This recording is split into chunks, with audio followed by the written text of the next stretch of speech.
Mr. Chairman, for holding today's hearing on enabling innovation in the national airspace.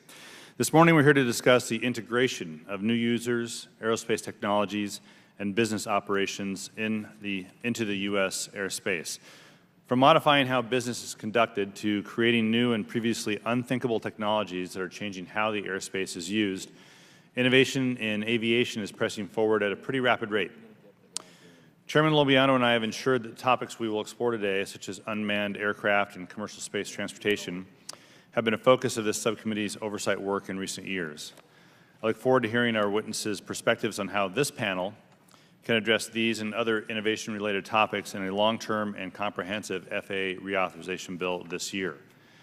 There's no denying the extensive public and commercial benefits of unmanned aircraft. This industry is particularly important to my home state of Washington, which is a thriving hub of aviation R&D. And as drones proliferate, so too do their applications. Drones are used to respond to natural disasters, for search and rescue, and for wildfire mitigation. They also complete safety-related work that manned aircraft cannot, such as the BNSF railway drone that I had a chance to witness last year in Everett, Washington, which the company uses to inspect seawall integrity and railways. The drone industry has a massive potential to drive economic growth and create jobs here in the U.S. Industry groups estimate that by 2025, the industry may generate more than 100,000 jobs and billions of dollars in direct and indirect economic activity. A few weeks ago, the FAA released its latest aerospace forecast, projecting that the hobbyist drone fleet will triple in size from 1.1 million to 3.5 million units in the next 5 years. Meanwhile, the commercial drone fleet is likely to multiply tenfold.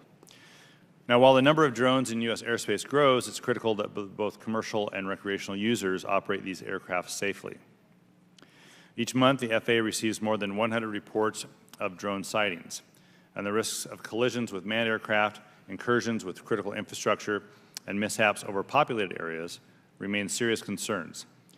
So I'm pleased that last year's short-term FAA extension included a number of provisions on drone safety. Still, more must be done to match the pace of industry growth, and this panel has an enormous opportunity to move that ball down the field with the upcoming FAA reauthorization. I also look forward to hearing more about the progress in the area of commercial space transportation. The subcommittee held a long overdue hearing last summer on FAA's oversight of the burgeoning U.S. industry, which in 2015 was about $126 billion according to the FAA. The commercial launch of satellites is particularly important because of the range of capabilities offered, from television and radio broadcast to high-speed internet and weather forecasts. Additionally, space tourism is on the horizon and is expected to become a billion-dollar market in the coming years. For American national security, among other reasons, it's critical that U.S. leadership in space transportation and exploration remains second to none.